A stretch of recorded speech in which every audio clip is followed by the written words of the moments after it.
something in the air tonight that would do no good to hide, 'cause it feels, oh God, the world's on fire.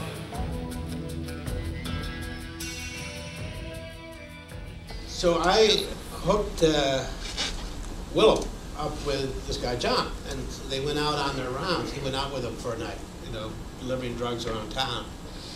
And so I said to him afterward, I said, how'd it go? He said, well, it went fine. I said, well, did you get recognized? He said twice. He said, maybe 3 times. Like, I think they recognized me. And they looked right at me. And John always say, this is my friend Bill. And but they were afraid that if they said my name, they wouldn't get their drugs. So they just shut up.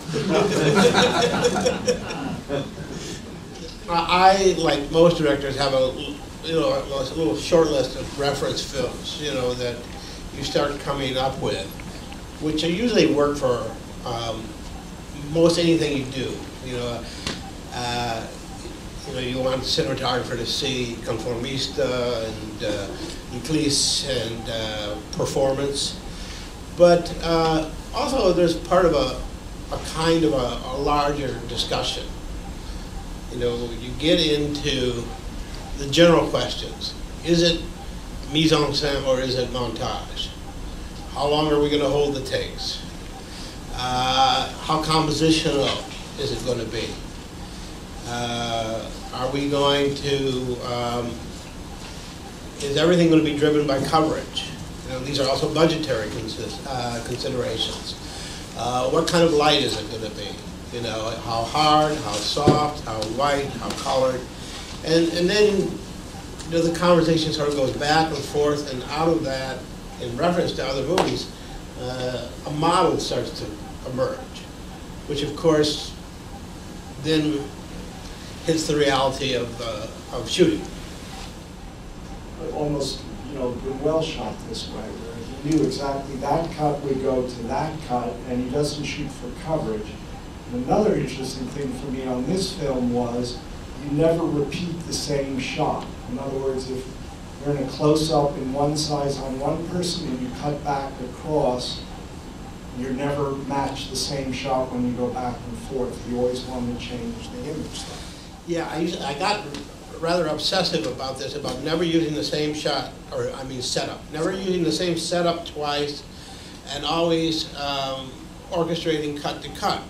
But there is one interesting signature scene where he breaks the line, where the scene with Damon Delaney and Defoe in the cafeteria, and it's very jarring. Now maybe to the audience today it isn't so jarring, but then it's very disruptive for people where he crosses the line, where he mismatches by going directly behind, having all that space with a pillar in it. I remember when that happened because you know, we had set up on one side of the line, and I was sort of, and the scene was quite long, and I had to find a way to reestablish geography. Because basically that's what you do. You have a long scene, you work your way in, and then you have to pop out again, reestablish geography, and then work your way back in. Otherwise you're just stuck in close-ups forever. And so I was thinking that, you know, what angle should I reestablish the geography at? And I was watching it from the other side, and I saw this pillar there, and suddenly the song by Merle Haggard came into my head. Somewhere between your world and mine, there's a wall that I can't see through. And I said, well, that's sort of like it is. Somewhere between her world and his, there's a wall he can't see through. Let's go back on the other side of the line and show the wall that they can't see through. But I had to get back to the other side to continue my coverage, and the easiest way to do that is you do it on an action. So I had him reaching forward, and then I knew I had to cut right then to get back on the other side of the axis. Ed, I remember we had an argument over this one. Ed, if you've been watching his films here, Ed's a great believer in gels. And I was a fan then, probably still am, but not so much. I had started using gels, and I had switched over to white light, and I really was a big fan of white light. And Ed and I, we were always arguing on white light versus gels. And I was surprised that there were more gels than I remember here. That in one scene, I let them use the gels in the hotel lovemaking scene, where he got to do the counterposing gels, shooting green one way and blue the other way. Is that it? Yeah, the Vermeer. Yeah. This is the only time I've ever shot in New York. You've shot in New York quite a bit, right? Yeah, so what did you do? Well, most of it was shot on real locations. Yeah, I mean, the only set we built was that the Paramount Hotel, because the rooms were so small in the Paramount that I couldn't do that crane shot I wanted to do, looking down at them and dropping back. And so we had to build a mock-up of the room at the Paramount. But everything else was shot on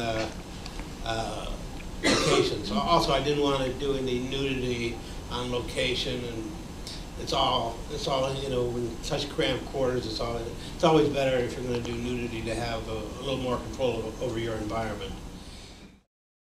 Well, what's wonderful about New York is there's so much light in the streets. I tried to work off of the light. I tried to work off of what was there. Like a lot of the ideas visually, like where he's selling the drugs to the guy with the German hat. That the light was because that light was hard. It felt that way. I always like to go into the location and see. Well, I'll give you an example. The place where he buys the gun uptown. Now, I never would have lived through the skylight like that, because nobody probably would have thought of building a set with a weird skylight. But that place really had a skylight like that. It was uptown. It wasn't. And so then you get ideas or inspiration or whatever from the locations, and then that dictates kind of an idea about the lighting. I always like to see what makes that environment unique in itself and then implement that.